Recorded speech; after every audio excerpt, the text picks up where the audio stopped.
સંધાન all Gujarat integrated classroom. સેટેલાઇટના માધ્યમથી જોડતી કડી એટલે સંધાન. મિત્રો નમસ્કાર. આજે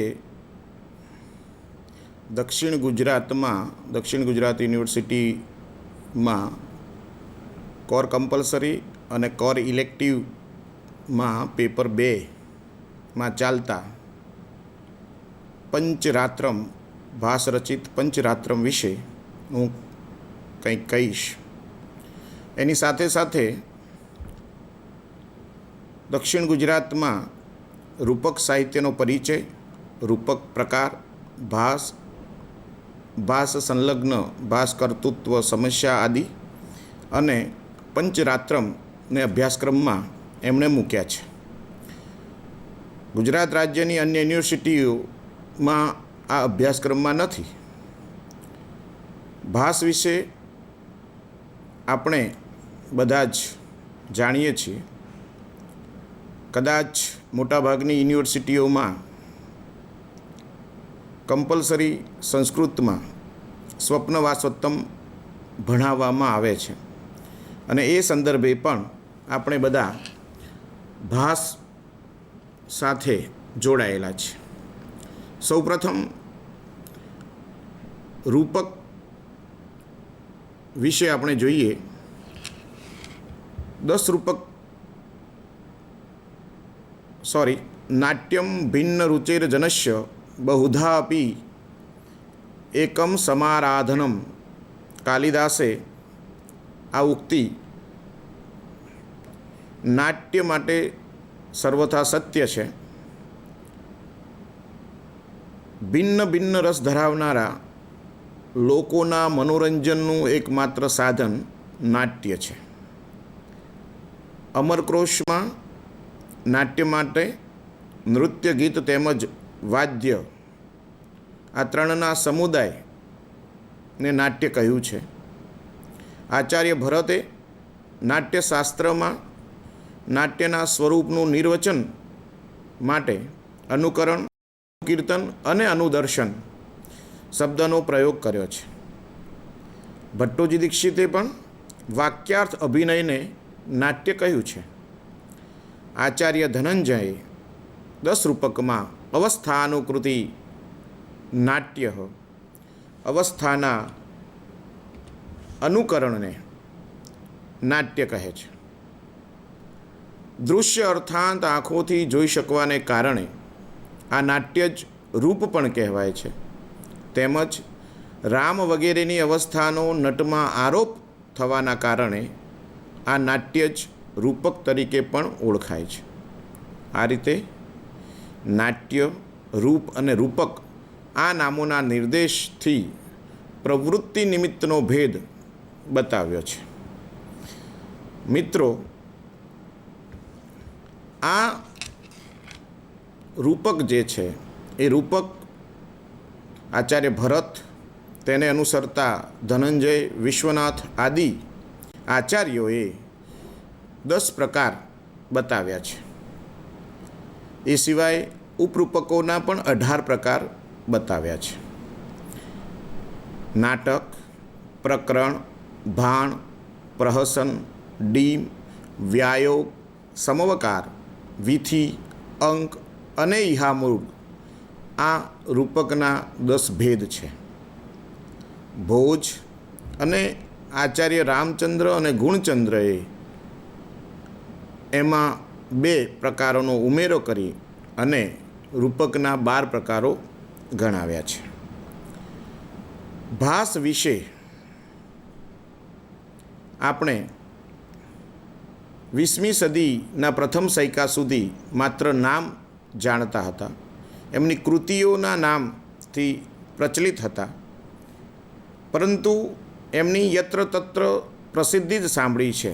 જેમ કે કાલિદાસે માલવિકાગ્નિમિત્રમના પ્રારંભમાં ભાસ, સૌમિલિક અને કવિપુત્રનો ઉલ્લેખ કર્યો છે અને એવા કવિઓનું જ્યારે નાટક ભજવાતું હોય તો મારા જેવા નવીન નાટ્યકાર વિદ્વાનોની પરિષદને કઈ રીતે સંતોષ આપી શકશે, એવી વાત એમણે માલવિકાગ્નિમિત્રમમાં કરી છે. બાણભટ્ટે હર્ષચરિતમાં ભાસના નાટકોની પ્રશંસા કરી છે. એ સિવાય વાકપતિરાજે પ્રાકૃત મહાકાવ્ય ગૌડવહુમાં સ્વપ્નવાસોત્તમ માટે જ્વલનમિત એવા શબ્દનો પ્રયોગ કર્યો છે. જયદેવે ભાસને કવિતા કામિનીના હાસ કહ્યા છે. રાજશેખરે કાવ્યમીમાંસામાં ભાસ નાટકચક્ર અને ન બળેલા સ્વપ્નવાસોત્તમનો ઉલ્લેખ કર્યો છે. દંડીએ અવંતી સુંદરી કથામાં ભાસના કાવ્ય ગુણોનું વર્ણન કર્યું છે. નાટ્ય દર્પણમાં ભાસના સ્વપ્નવાસોત્તમનો ઉલ્લેખ પ્રાપ્ત થાય છે. શારદા તનયે ભાવપ્રકાશમાં પ્રશાંત નાટકના પ્રસંગમાં સ્વપ્નવાસોત્તમના કથાનકનો નિર્દેશ કર્યો છે. આચાર્ય અભિનવગુપ્તે પણ નાટ્યશાસ્ત્રની ટીકામાં સ્વપ્નવાસોત્તમનો ઉલ્લેખ કર્યો છે. ભોજદેવે શૃંગાર પ્રકાશમાં સ્વપ્નવાસોત્તમનો ઉલ્લેખ કર્યો છે. આ સિવાય અનેક કવિઓએ ભાસની કેટલીક કૃતિઓનો ઉલ્લેખ કર્યો છે. આ અને અનેક કવિઓ દ્વારા ઉલ્લેખાયેલા ભાસની કૃતિઓ કાળચક્રમાં અટવાઈ ગઈ હતી. આપણું કનસીબ કે ઈસવીસન 1909 પહેલાં આપણે માત્ર જુદી જુદી કૃતિઓમાં, જુદા જુદા શાસ્ત્રોમાં ભાસ વિશે અથવા તો ભાસની આ પ્રશસ્તિને જ માત્ર સાંભળી છે. મહામહોપાધ્યાય ટી ગણપતિ શાસ્ત્રી ઈસવીસન 1909માં પદ્મનાભપુરમની નજીક મનલિક્કાર મઠમમાં એમને સ્વપ્નવાસોત્તમ, પ્રતિજ્ઞા યોગંધરાયણમ, પંચરાત્રમ, દૂતવાક્યમ આદિ ભાસની કૃતિઓની હસ્તપ્રતો પ્રાપ્ત થઈ. આ બધી જ હસ્તપ્રતો મલયાલમ લિપિમાં હતી.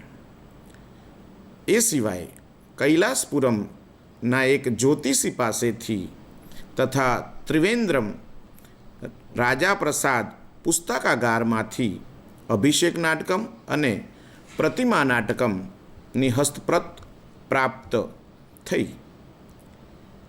ટી ગણપતિ શાસ્ત્રીએ સતત 3 વર્ષ સુધી આ હસ્તપ્રતોનો અભ્યાસ કરીને 1912માં કેરળના ત્રિવેન્દ્રમ શહેરમાંથી ત્રિવેન્દ્રમ સંસ્કૃત સિરીઝમાં એમણે આ કૃતિઓનું અભ્યાસ કરી ક્રમશઃ પ્રકાશન કર્યું. તે સમયથી ભાસની કૃતિઓ વિશે આપણે જાણતા થયા. આ ભાસની જ કૃતિઓ છે એ માટે જુદા જુદા વિદ્વાનોમાં મતાંતરો ઊભા થયા, જેને આપણે ભાસ સમસ્યા તરીકે ઓળખીએ છીએ. આપ તે વિશે જાણો જ છો. છતાં ભાસના કર્તૃત્વની બાબતમાં મતાંતર છે, પણ એટલું ચોક્કસ છે કે ભાસના નાટકોની પ્રાપ્તિથી સંસ્કૃત સાહિત્યના મહત્ત્વમાં અને પ્રતિષ્ઠાનમાં ભારે વધારો થયો છે. ભાસના 13 નાટકો પ્રાપ્ત થાય છે અને ભાસના આ 13 નાટકો નાટ્યશાસ્ત્રના નિયમ પ્રમાણે નાટકમ ખ્યાતવૃત્તમ સ્યાત અનુસાર સંસ્કૃત સાહિત્યના જુદા જુદા પ્રસિદ્ધ કથાનકો ઉપર આધારિત છે. જેમ કે ઉદયન કથા પર આધારિત સ્વપ્નવાસોત્તમ અને પ્રતિજ્ઞા યોગંધરાયણમ, મહાભારત ઉપર આધારિત દૂતવાક્યમ, દૂતઘટોત્કચ, પંચરાત્રમ, મધ્યમ વ્યાયોગ, ઉરુભંગમ અને કર્ણભારમ, રામાયણ પર આધારિત અભિષેક નાટકમ અને પ્રતિમા નાટકમ, હરિવંશ પર આધારિત બાલચરિતમ, સામાજિક કથા પર આધારિત ચારુદત્તમ અને અવિમાર્કમ. આમ આ 13 નાટકો એ ભાસના માનવામાં આવે છે. આ સિવાય પણ કેટલીક કૃતિઓ ભાસને નામે ચઢાવવામાં આવી છે, પરંતુ આ 13 કૃતિઓ ભાસની જ છે એવું મોટાભાગના વિદ્વાનોએ સમર્થન આપ્યું છે. આપણે અહીં ભાસની આ કૃતિઓમાંથી મહાભારત ઉપર આધારિત પંચરાત્રમ વિશે ચર્ચા કરવાની છે. પંચરાત્રમ નાટક 3 અંકનું છે. આપણે ઉપર જે રૂપકોના 10 પ્રકાર જોયા એ 10 પ્રકારોમાંથી પ્રકારનું આ રૂપક છે. સમવકાર પ્રકારનું ભાસનું આ પંચરાત્રમ એ રૂપક છે. સમવકારના નાટ્યશાસ્ત્રકારોના મતે નીચે પ્રમાણે મુખ્ય લક્ષણો આપણે જોઈ શકીએ. એક, સમવકારમાં આમુખનો પ્રયોગ હોવો જોઈએ. સમવકારમાં દેવતાઓ અને અસુરો સંબંધિત પ્રસિદ્ધ કથાવસ્તુ હોય. વિમર્શ સિવાયની સંધિઓનો અંગો સહિત પ્રયોગ હોય. 3, ભારતી, આરભટી, સાત્વતી અને કૈશિકી આ 4 વૃત્તિઓ હોય. નાયક ધીરોદાત્ત પ્રકારનો હોય. સમવકારમાં 3 અંક હોય, જેમાં 3 વાર કપટ, 3 પ્રકારના શૃંગાર અને 3 વાર વિદ્રવો હોય. નાયક, પ્રતિનાયક અને સહાયક મળી 12 પાત્રો હોય અને આ 12 નાયકોના ફળ ભિન્ન ભિન્ન હોય. તેમાં વીરરસ મુખ્ય અને અન્ય રસો ગૌણ હોય.